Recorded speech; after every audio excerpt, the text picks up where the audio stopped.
안녕하세요. 저는 딸을 하나 둔 30대 초반의 돌싱녀입니다. 저도 제가 이렇게 이른 나이에 이혼을 하고 이렇게 사연을 올리게 될 줄은 몰랐죠. 제가 남편과 결혼을 하게 된 결정적인 원인은 속도 위반에 있었습니다. 남편과 저는 소개팅으로 만난 사이였어요. 서로 말이 잘 통하고 개그 코드도 맞았기에 저희는 금방 친해졌고 사귀게 되었죠. 사실 그 당시에는 결혼까지 생각한 건 아니었어요. 그러기엔 제가 너무 어렸으니까요. 그런데 크리스마스 날에 둘 다 술을 마시고 실수를 한 거죠. 그렇게 딸아이가 생겨서 결혼을 하게 된 거였어요. 그래도 사랑하지 않는 사람은 아니었고 언젠가는 결혼을 해야 하는데 그날이 일찍 온 것뿐이라고 저를 다독이며 결혼의 앞날이 반짝이기만을 기대했어요. 그런데 시모와 만난 날에는 그 기대가 푹 꺾이더라고요. 저를 보는 시선이 쎄하더라고요. 같이 밥을 먹는 자리에서 남편이 잠깐 볼일 보러 나가자 제게 듣고 있기 힘든 말을 쏟아내더라고요. 너 같은 게 언감생신 내 아들을 넘보다니 분수를 모른다며 애가 져서 결혼하면서 네가 우리 아들 앞길 막은 거다라고 엄청난 악담을 하셨죠. 그때 이 결혼에 대해 다시 생각해봤어야 했는데 이미 생긴 아이에게 아빠 없이 자라게 하는 건 너무 가혹하다는 생각으로 참고 견뎠어요. 결국 시모의 혹독한 소리에 저는 결혼과 관련된 모든 것을 조금도 모자람 없이 해내야 했어요. 제 돈으로 혼수를 들이면서 집을 마련하는 것조차 제 돈을 보태야 했어요. 그러나 그 뒤에도 시모의 괴롭힘은 멈추질 않았어요. 그리고 저도 점점 나이가 먹어가면서 참는 게 능사가 아니라는 걸 배워가고 있었어요. 제가 저를 무시하고 매도하는 시모와 처음으로 싸운 건 결혼 3년 만의 일이었어요. 명절 전날 전을 굽기 위해 시댁으로 갔던 저는 여느 해와 다름없이 뜨거운 불 앞에 앉아 혼자 전을 굽고 있었어요. 시모는 앉아서 TV를 보고 있었고요. 남편은 그 자리에 아예 없었죠. 그런 제게 회사에서 전화가 왔더라고요. 전화를 받았더니 급하게 해결해야 할 일이 생겼다며 제게 잠깐만 회사에 나왔다 가라고 하더군요. 안 될 것 같다고 이야기했지만 사안을 들어보니 제가 관여된 일이라 어쩔 수 없이 직접 가야 하는 상황이 되었어요. 결국 저는 시모에게 죄송하다고 몇 번이나 이야기하고 회사를 다녀왔어요. 늦은 오전에 갔다가 그래도 오후 3시 이전에 시댁에 돌아왔어요. 저 나름대로 빨리 왔다고 생각하며 조심스럽게 시모에게 말을 걸었죠. 어머님, 저 왔어요. 죄송해요. 남은 건 제가 할 테니까 가서 쉬세요. 그렇지만 정작 부엌 상태를 보니 시모가 한 일은 아무것도 없었어요. 제가 일하고 있는 동안 시모는 여전히 TV를 보며 쉬고 계셨던 거죠. 그래도 일찍 와서 제가 시간 내에 다 할 수 있을 것 같아 다행이라고 생각하고 있었는데 시모가 거실 소파에 앉아 한숨을 푹푹 쉬며 이렇게 말하더라고요. 정말 못 배워먹은 애들은 어딜 가도 티가 나네. 우리 정환이가 옛날에 사귀던 애는 싹싹하고 경우가 바르던데. 인물이면 인물, 집안이면 집안, 성품이면 성품. 뭐 하나 빠지는 구석이 없던 애를 놔두고 어떻게 이 집안에 저런 애가 며느리로 들어와서는 얼굴이 못생겼으면 일이라도 잘해야지. 이도저도 아닌 저런 애를 데려와 갖고는. 저는 그 말에 머리가 지끈거리는 걸 느꼈어요. 하루 이틀 일도 아니고 매번 남편의 전 여자친구 이야기를 하시니 이제는 귀에 딱지가 앉을 지경이었거든요. 결혼하고 3년간 내 말을 다 듣고 있었으면서도 꿋꿋하게 아들 옆에 붙어있는 걸 보니 뻔뻔하고 징그럽기까지 하니 원. 어떻게 여자애가 피임도 안 하고 조신하지 못하게 남자를 꼬시는 거야? 머리에 든 게 없는 애들이 그런 쪽으로만 빠르지. 안 그러니? 그런 일만 없었어도 우리 정환이 인생이 펴는 건데 아우 속상해. 너 볼 때마다 아주 화병이 날 것 같아. 결국 저를 향한 날카로운 시모의 그 말에 저도 뚜껑이 열리고 말았어요. 그래서 결국은 가두고 있었던 감정들을 모두 시모에게 쏟아 부어버렸어요. 어머님, 말씀이 좀 지나치시네요. 아니, 애는 혼자 가져요? 제가 싫다는 남자 꼬셨다 하더라도 지도 마음이 동했으니까 애가 생긴 거잖아요. 그럼 아들 탓도 하셔야지. 왜 제 탓만 하시는 거예요? 피임을 저만 하면 뭐예요? 어머님 아들도 피임을 안 했으니 애가 생기겠죠. 애가 생겨서 결혼한 게 그렇게 화날 일이시면 저 말고 정환 씨한테 가서 따지세요. 정환 씨한테는 한마디도 못하면서 제가 만만하니까 저만 잡는 거잖아요. 그리고 정환 씨 옛날 여친이 얼마나 대단했는지는 모르겠지만 지금 정환 씨랑 살고 있는 거 저예요. 어머니 옆에서 그 모진 소리 들어가며 명절 생신 제사 다 챙기는 건 저라고요. 어머 얘 좀 봐. 네가 감히 나한테 따진 거니? 하늘 같은 시어미한테 지금 말 대답한 거야? 이거 봐. 교양이 없으니 이런 막대 먹은 소리가 나오지. 네가 진짜 배운 게 있으면 어른한테 그런 소리 하겠니? 정말 기가 막혀서 이런 것도 며느리라고 교육을 해야 하는 나는 무슨 잘못이니? 그리고 여자가 마음 먹고 덤비면 안 넘어갈 남자가 어딨어. 애만 안 생겼어도. 어머님은 교양이 있으셔서 당신 아들의 딸 낳아준 며느리한테 그런 말 하는 거였어요? 말대답이 아니라 이제까지 못한 바른 말 한 겁니다.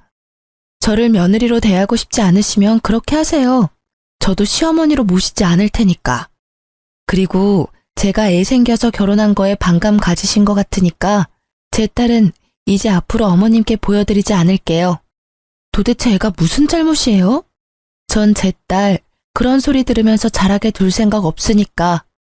결국 굽고 있던 전을 던져버리고 저는 딸과 친정으로 돌아갔어요.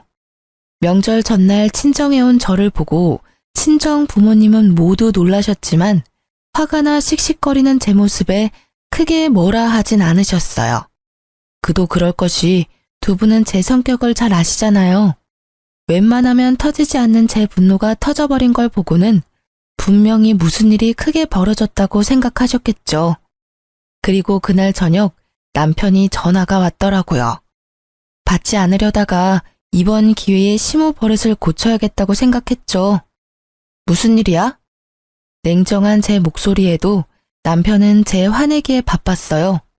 걱정은 하나도 되지 않는지 다짜고짜 화내는 남편에게 저는 약간 실망감이 들 정도였죠. 무슨 일이라니? 명절 전인데 당신이 여기 없는 게 무슨 일인 거지? 명절 준비 안 해? 이렇게 다 팽개치고 뭐 하는 짓이야? 아, 어머님이 당신한테 이야기 안 하셨나 보네. 그러니 당신이 나한테 화를 내지. 무슨 일 있었는지 못 들었어? 내가 명절 전날 친정에 오게 만들 만큼 충격적인 말을 하셨는데 당신한테는 알리고 싶지 않으셨나 봐? 엄마가? 별말 없으시던데. 아, 너 또 잔소리 들었다고 지금 친정 가 있는 거야? 매번 듣는 이야기 때문에 지금 시위하는 거지? 네가 어린애야? 생각을 좀 해봐. 엄마 잔소리가 하루 이틀 일도 아닌데 왜 새삼스럽게 굴어? 잔소리라면 잔소리지. 당신 옛날 여자친구 이야기 꺼내면서 나를 피임도 안 하고 남자 꼬셔서 애 낳은 꽃뱀으로 만들던데 그 잔소리 맨날 하시는 데다가 오늘은 여전히 당신 옆에 붙어있는 내가 징그럽다고 하셨어. 당신 생각은 어때? 이래도 그냥 잔소리야? 이거 거의 인격 모독의 언어폭력 수준이야. 나 당신에 가져서 결혼했지만 그랬기 때문에 시어머니한테 잘 보이려고 애 많이 썼어. 그런데 여전히 어머니는 나를 며느리로 안 봐주잖아. 그리고 당신 태도도 그래. 와이프가 그런 소리 들으면 좀 막아줘야 하는 거 아니야? 매번 멀뚱멀뚱 남의 이야기 하는 것처럼 아무 말 없이. 그것도 진짜 짜증나는 일인 거 알아? 제 말에 남편도 놀랐는지 잠시 폰 너머로 말이 없더군요. 이제껏 시모가 저를 탓하고 무시해도 참아온 건 저였어요. 남편은 마치 아무런 말도 듣지 않은 것처럼 행동했고요. 이야기를 하다 보니 그런 남편에게 화가 치밀더라고요. 남편은 제 분노에 잠시 머뭇거리나 싶더니 곧 크게 한숨을 푹 내쉬고는 애 어르듯이 말했어요. 당신이 참고 넘기면 될 일이잖아. 늙은 모친이 옛날 생각나서 그런 말 하는 거 그냥 넘기던지 한 귀로 흘리던지 하면 될 일이지. 다짜고짜 정 굽다가 날라버리면 뒷수습은 누가 해? 어차피 지금 나는 당신이랑 살고 있잖아. 그럼 상황 끝난 거지. 엄마가 뭐라건 크게 신경 쓰지 말라고. 나도 엄마 잔소리가 별거 아니라고 생각해서 별다른 조치를 취하지 않은 것뿐이야. 엄마가 아무리 그래봐야 우리는 부부잖아. 안 그래? 그걸 어떻게 한 귀로 듣고 흘려. 우리 둘이 이혼하라고 등 떠밀고 계시는데. 이번에 어머님 그 발언은 진짜 선을 넘었다고 생각하거든? 그런 말들은 우리 딸을 욕보이기도 하는 거야. 이참에 내가 말하는데 나 앞으로는 시댁 행사에 참여 안 할 거야. 시댁에서 부르면 자기만 다녀와. 나는 어머님이 나한테 사과하기 전에는 시댁 안 갈 거니까 그렇게 알고 있어. 그게 말이 되는 소리야? 당신 화 좀 풀고 생각을 좀 해봐. 며느리가 시댁에 안 가면 어떡하냐? 우리 집에 식구가 많은 것도 아니고 어머니랑 나 둘뿐이잖아. 늙은 노친의 비위 하나 맞추는 게 그렇게 어려운 일이야? 이제까지 잘해왔잖아. 그럼 앞으로도 그렇게 지내면 되는데 왜 분란을 일으켜? 그래, 비위. 노친네 비위 맞추는 거 어렵지 않지. 그런데 어쩌지? 기분이 더러워서 정말 미쳐버릴 것 같거든. 그리고 정신이 막 오염될 것 같거든. 그러니까 절대로 안 가. 어머님은 나한테 절대 사과 안 하실 테니까 영원히 그 집에는 못 갈지도 모르지. 그러니까 이제까지 어머니랑 내 사이 외면했던 당신이 중간에서 열심히 힘 좀 써. 결국 남편은 제 분노를 이기지 못했죠. 평소 조용하던 사람이 화내면 무섭다는 이야기가 진짜인 건지 화를 내는 제 모습에 놀란 듯 그 뒤로는 시댁 행사에 절 부르지 않았어요. 저는 그렇게 시댁에 가지 않게 됐고 행사가 있을 때나 명절에는 남편만 보냈어요. 시모가 분명히 남편에게 제 욕을 하고 있을 테지만 직접 듣는 것도 아닌데 상관없잖아요. 이렇게라도 시모 얼굴을 보지 않으니 속은 편하더라고요. 그렇게 제 결혼 생활은 잘 유지되는 것 같았어요. 물론 시모와의 트러블이 있었지만 고통받으며 사는 것보다는 훨씬 좋았거든요. 다른 사람과 척을 지고도 이렇게 편안한 건 그만큼 제가 그동안 스트레스를 많이 받았던 거라고 생각해요. 이 홀가분함이 오래 갈 거라고 생각한 것도 잠시, 정작 결혼 생활을 무너뜨린 건 시모가 아니라 남편이더라고요. 여느 때와 마찬가지로 일하고 돌아온 남편이 목욕하러 들어간 시간에 저는 집 청소에 열중이었어요. 그리고 마지막으로 청소하려고 들어간 드레스룸 정중앙에 검은색의 작은 카드 지갑이 떨어져 있는 걸 발견했죠. 그걸 주워들었는데 약간 이상하더라고요. 납작해야 할 카드 지갑이 울퉁불퉁했어요. 카드 수납칸에 카드가 아닌 다른 게 들어가 있는 것처럼 보였거든요. 이상한 마음에 슬쩍 보았더니 웬 목걸이가 들어가 있더라고요. 그걸 꺼내서 손에 담아보니 한눈에 봐도 고가의 목걸이가 반짝거리더라고요. 그걸 이리저리 둘러보는데 남편이 마침 욕실에서 나오더라고요. 자기, 이거 뭐야? 목걸이가 자기 지갑 안에 있던데?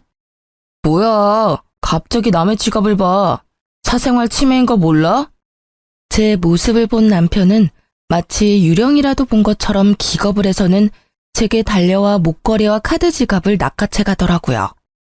왜 그렇게 격하게 반응해? 뭐 수상한 물건이야?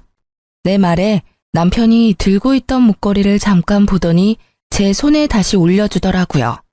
그러면서 제게 좀 더 부드러운 말로 이야기했어요. 수상한 물건이라니. 이건 당신한테 줄 선물이었거든. 당신이랑 엄마 사이를 잘 풀어주지 못한 내 탓도 있고 해서 미안함과 고마움을 담아 겸사겸사 산 거야. 진짜? 내 거라고? 너무 예쁘다. 고마워, 여보. 난 기념일도 아닌데 무슨 일로 이런 걸 샀나 했어. 자기도 이제야 내가 얼마나 힘들었는지 알았나 보네.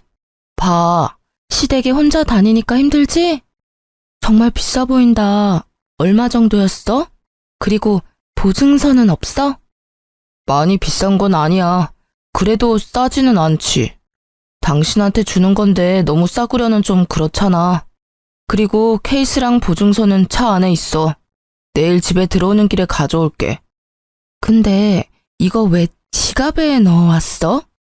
서프라이즈인데 케이스에 넣으면 들키잖아. 그래서 그랬어. 어때? 마음에 들어? 당연히 마음에 들지. 결혼식 이후로 장신구는 처음 받아보니까 너무 좋다. 이거 받으니까 이제까지 있었던 일들이 다 풀리는 것 같아. 고마워요. 남편은 뜨뜨미지근한 모습이었지만 이때 저는 기쁨으로 가득 차서 그런 의심은 날아가 버렸죠. 지금 생각해보면 서프라이즈가 들켜서 아쉬운 모습이 아니란 걸 금방 알아챘을 텐데 말이죠. 이때는 정말 기쁨과 고마움으로 머리가 가득 찼었어요. 그래서 그 작은 위화감을 느끼지 못했던 것인지도 모르죠. 너무 예쁘게 반짝거린다. 앞으로 일하러 갈 때마다 착용해야지. 소중히 여길게. 고마워. 그렇게 즐거운 마음으로 목걸이를 받고 한동안 저는 붕 뜬 기분으로 지냈어요. 그 뒤 계속 이어진 남편의 야근에도 잔소리 한번 하지 않고 저녁마다 야식을 만들어 기다렸어요. 그렇게 며칠이 지났을까요? 바람이 많이 부는 날 거추장스럽게 날리는 머리카락을 정리하려 신경질적으로 머리카락을 확 넘기는데 통증이 확 느껴지더라고요. 보니까 머리카락에 목걸이가 걸려서 겨우 떼어냈는데 고리 부분이 헐겁게 고장나 있더라고요. 결국 저는 보증서를 챙겨서 주얼리숍까지 갔어요. 남편에게 보증서를 받아서 가방 안에 넣어뒀다가 빼지 않았거든요. 이왕 나온 김에 샵까지 간 거였는데 입구에서 전화가 왔어요. 시모의 전화였죠. 저는 무시했어요. 그런데 끊임없이 오는 전화에 결국 전화를 받았어요. 네, 나다. 넌 무슨 전화를 그렇게 안 받아? 네가 시댁에 오지 않기로 했다고 해서 네가 며느리가 아닌 건 아니잖니? 이상한 말이었어요. 언제는 며느리 취급도 안 하더니 오늘따라 내게 며느리임을 강조하는 시모.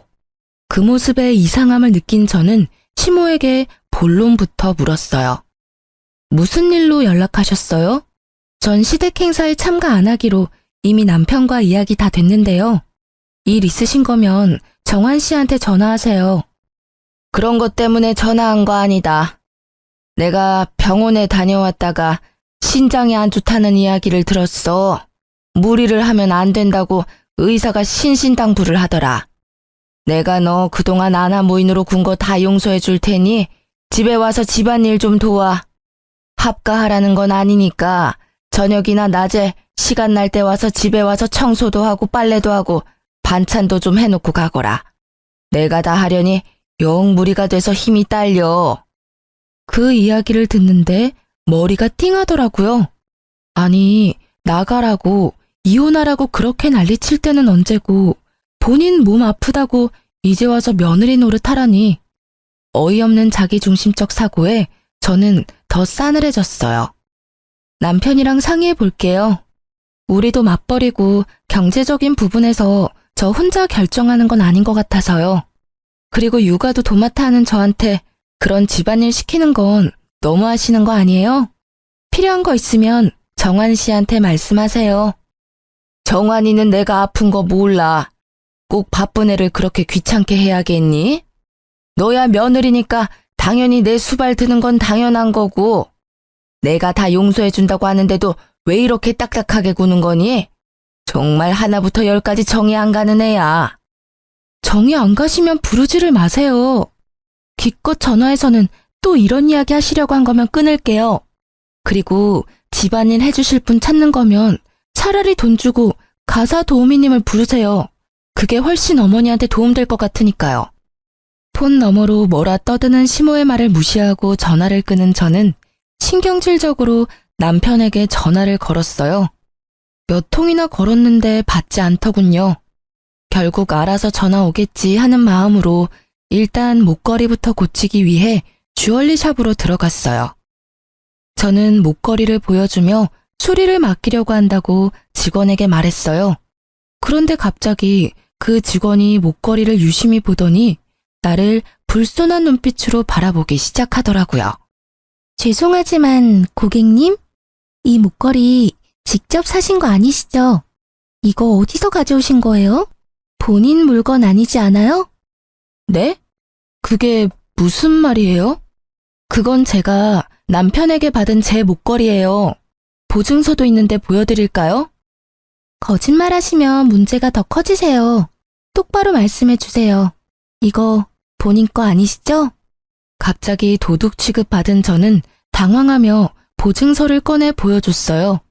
보증서를 보던 직원은 눈에 띄게 당황하더라고요.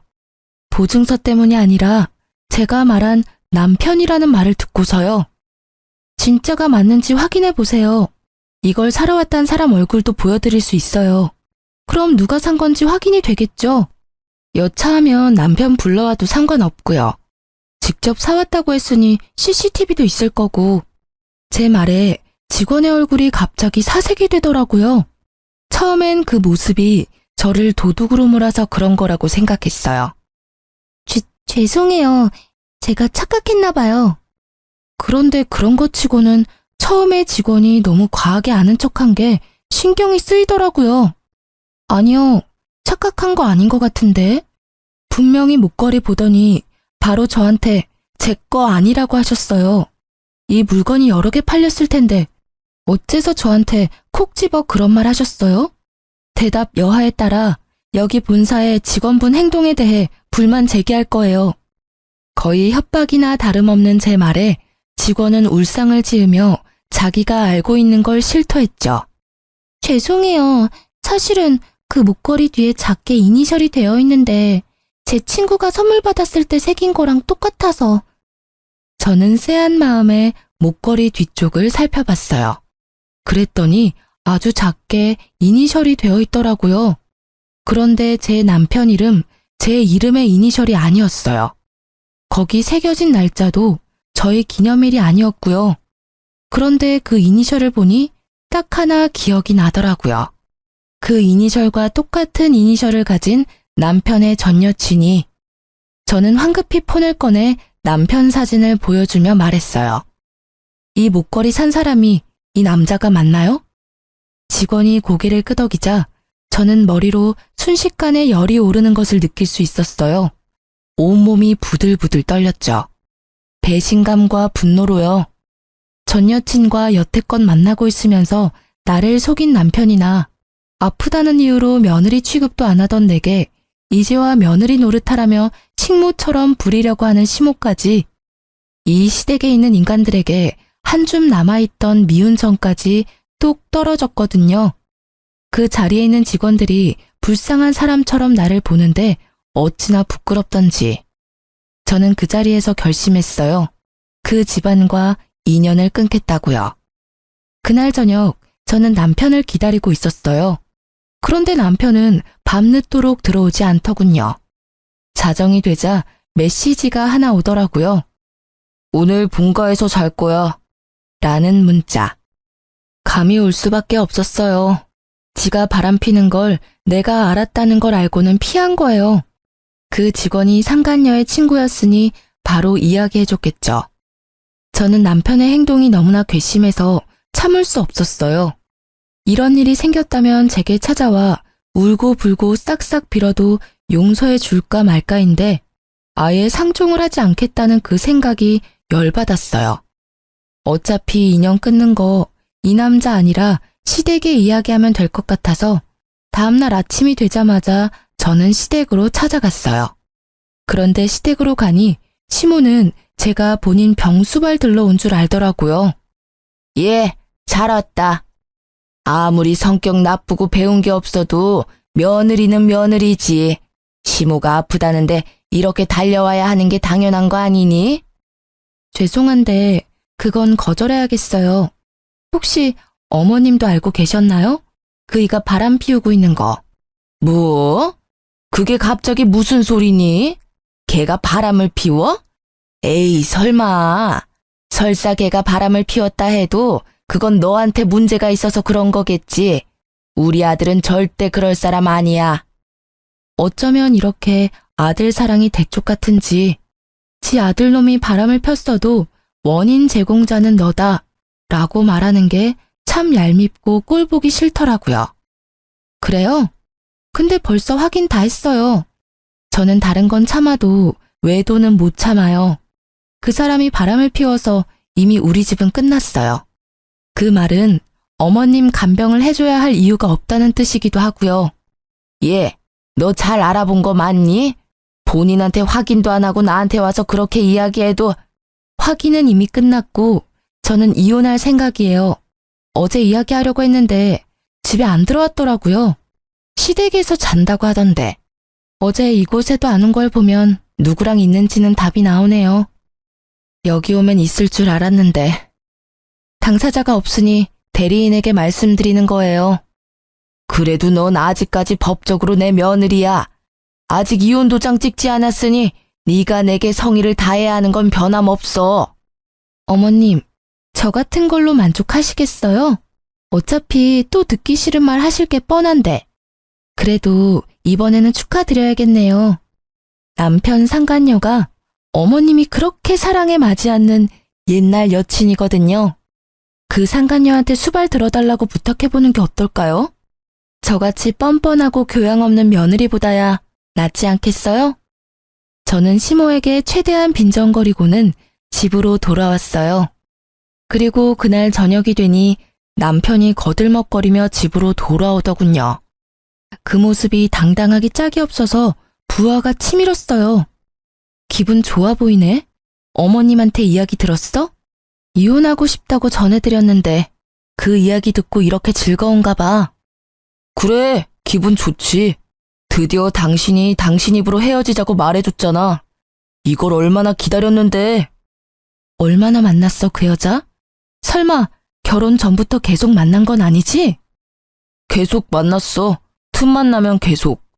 당신이랑은 잠깐의 실수였다고. 진짜 방해꾼이 따로 없었지. 걔가 나한테 하는 거 보면 당신은 걔 발끝도 못 따라와. 나를 얼마나 헌신적으로 대하는지 모를 거다. 게다가 집도 부자야.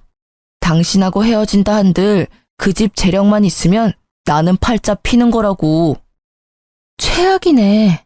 그 상간녀도 당신이 이런 생각하고 있는 거 알고 있어? 모르겠지. 알면 어떻게 만나.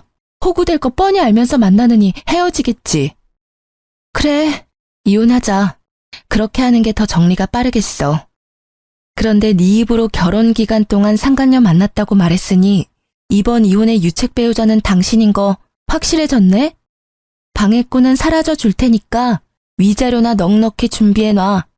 나는 내가 당한 정신적 고통까지 싹 다 위자료 받을 거니까. 아, 그리고 이 집 마련할 때 든 내 돈이랑 친권 양육권은 당연히 내가 가져올 테니 양육비까지 마련해야 하는 거 알지?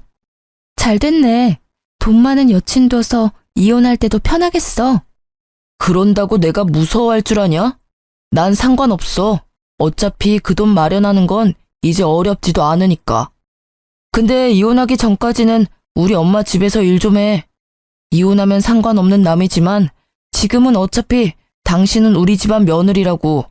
며느리로서 도리는 해야지. 역겨운 표정으로 말하는 남편놈의 싸대기를 한 대 쳐주고 싶었지만 참았어요. 그리고 웃으면서 그렇게 이야기해줬죠. 당신의 불륜도 이혼 사유지만 시어머니의 막말과 언어폭력도 이혼 사유 중에 하나거든? 나한테는 그걸 거부할 권리도 있어.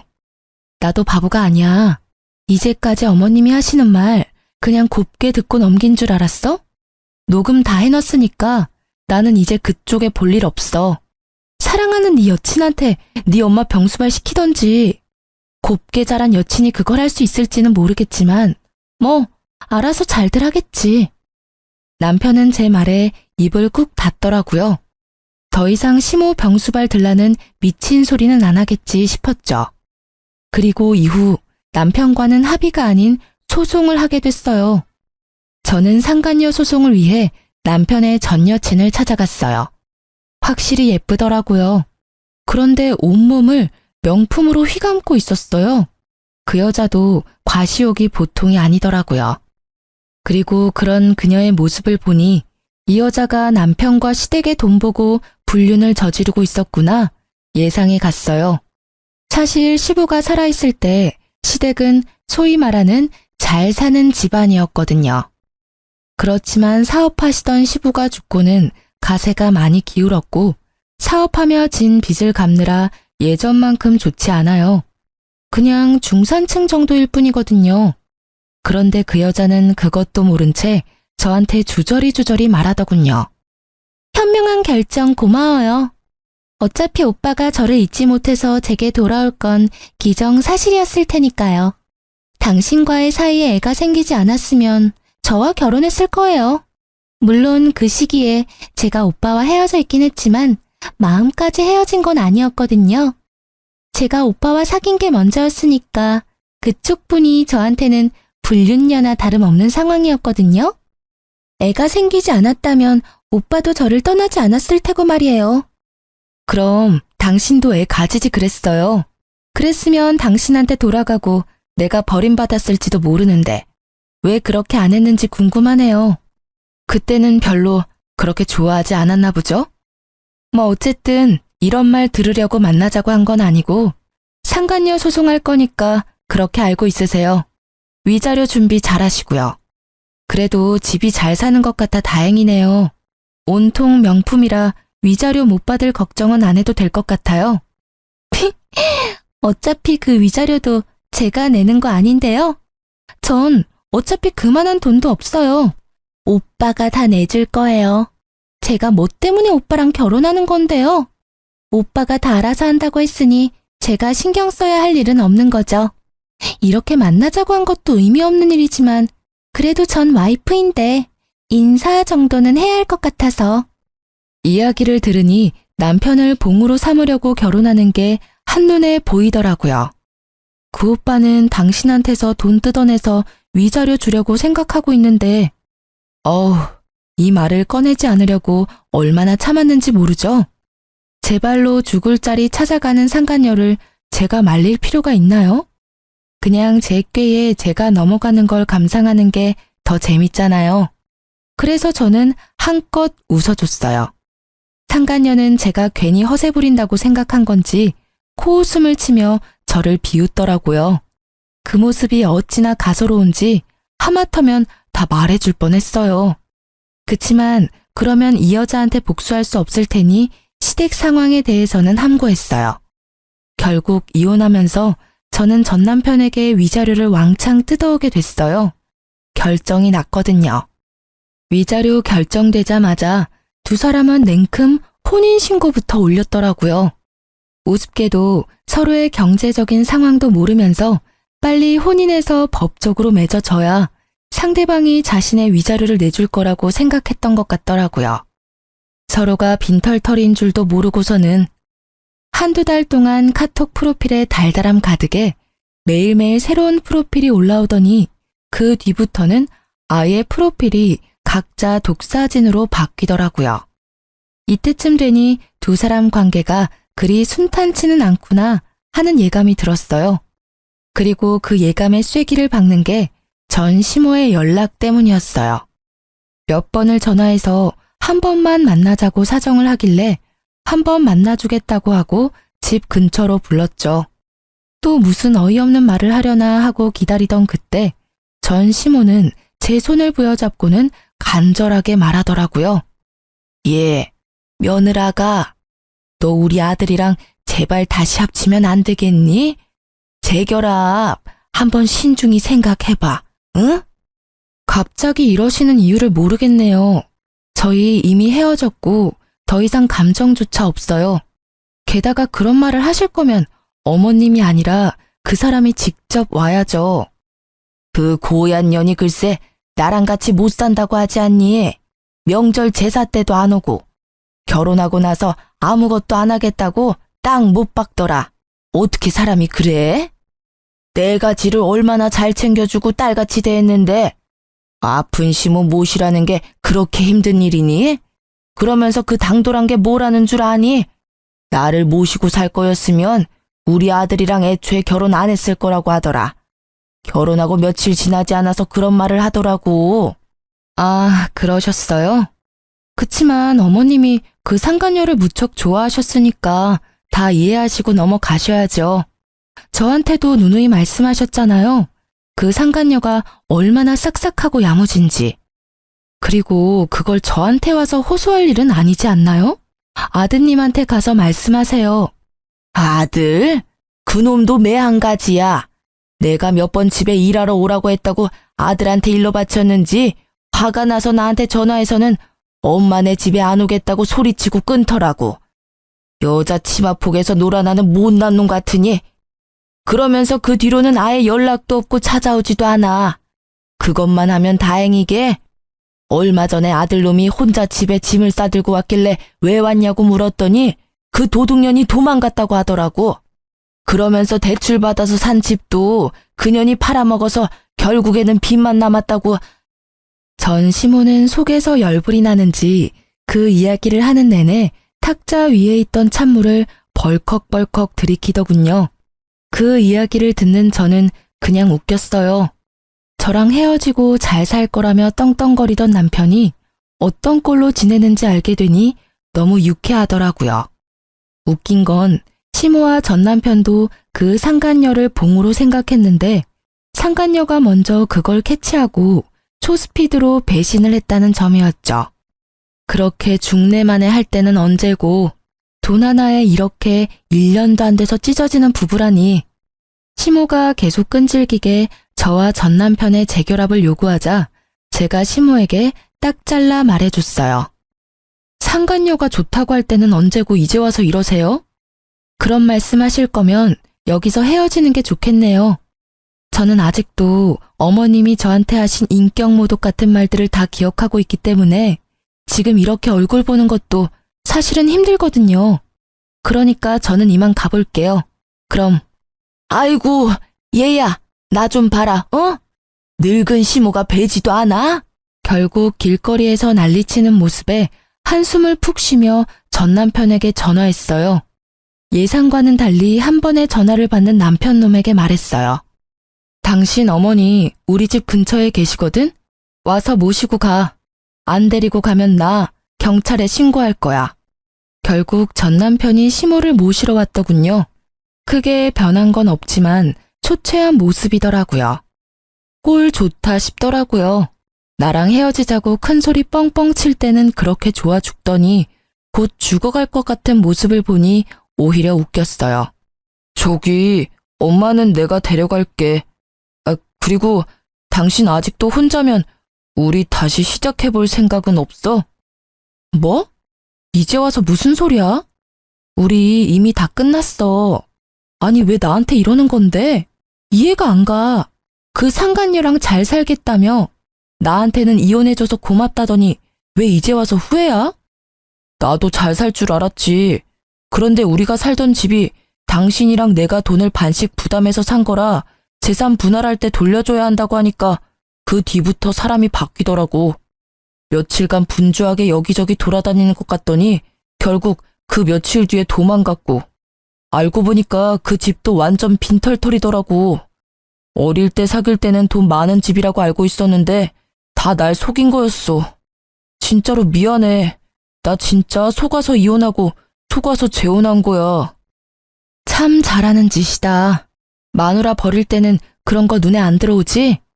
나는 혼인 기간 중에 나 속이고 다른 여자랑 놀아난 남자하고는 재결합할 생각 추호도 없어.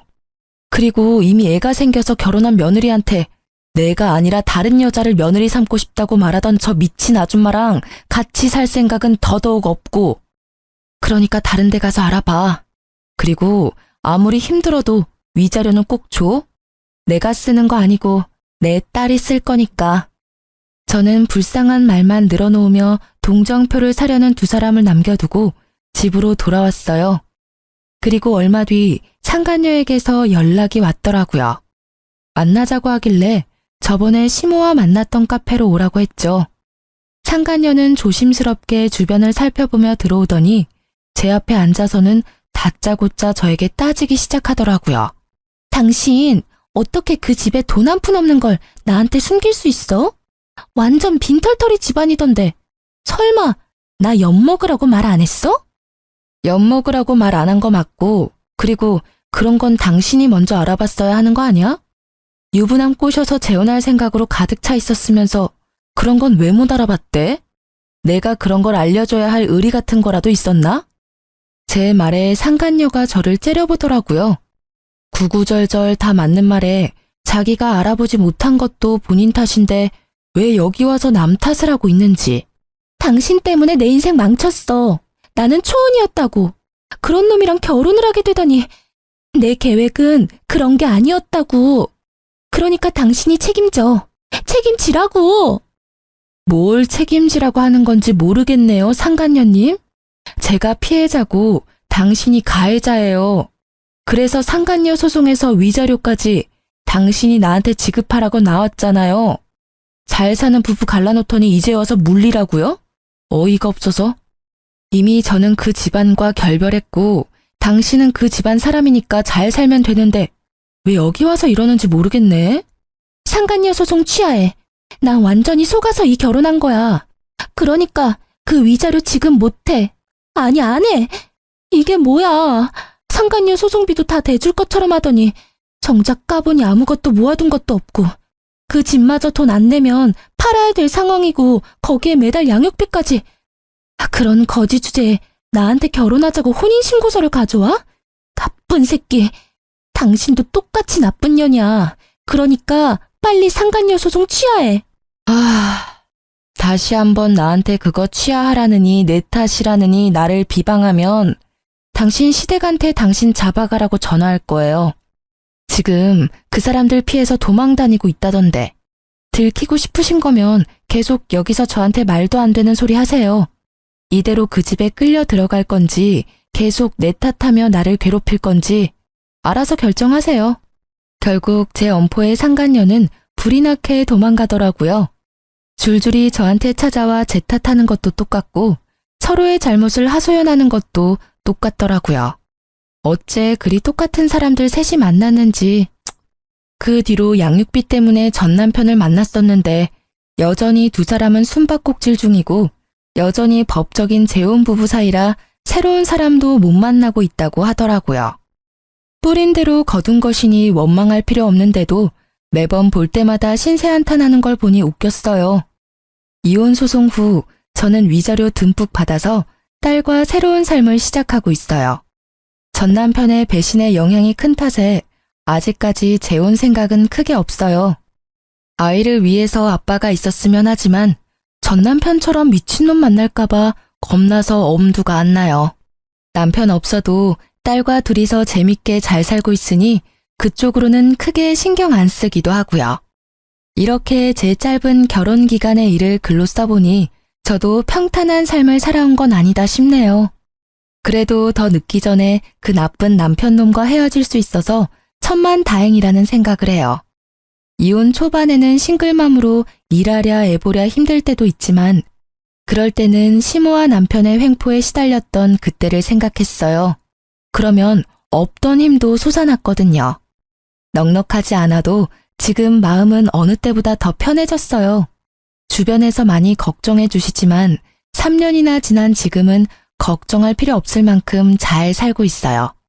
함께 걱정해 주셨던 분들과 저를 지탱해 주셨던 분들에게 감사한 마음으로 하루하루를 살아가고 있어요. 그리고 지금 외도로 힘들어 하실 분들이 만약 제 글을 보신다면 용기를 내세요. 참고 있다가는 언젠가 폭발하거나 무너져 버릴지도 모르니까요. 제 사연이 저와 비슷한 일을 겪는 분들에게 작게나마 좋은 위로가 되었으면 좋겠어요. 들어주셔서 감사합니다.